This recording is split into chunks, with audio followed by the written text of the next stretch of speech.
देखिए, तो जो आपने अभी वीडियो क्लिप देखा है, यहीं पे आज पावर स्टार पवन सिंह आने वाले हैं और साथ में क्यून शालिनी भी आने वाली है और यहाँ पे लाइव इवेंट शो किया जा रहा है, जो कि लखनऊ का ये नज़ारा आपने अभी वीडियो में देखा है।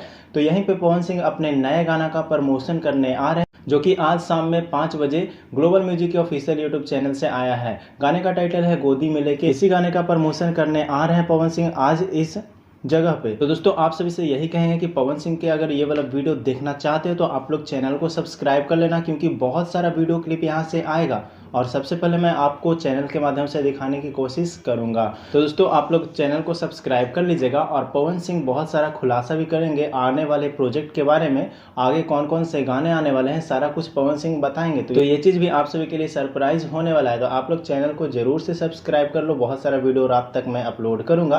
तो बस आज की इस वीडियो में इतना ही। वीडियो पसंद आया तो वीडियो को लाइक करके शेयर कर देना, ताकि पवन सिंह के तमाम फैंस के पास भी पहुंच जाए और उन्हें भी पता चल जाए कि पवन सिंह का आज लाइव इवेंट शो है और उन लोग को भी देखने को मिल सके। तो इस वीडियो को शेयर जरूर से कर देना। मिलते हैं किसी नए वीडियो के साथ में। धन्यवाद दोस्तों।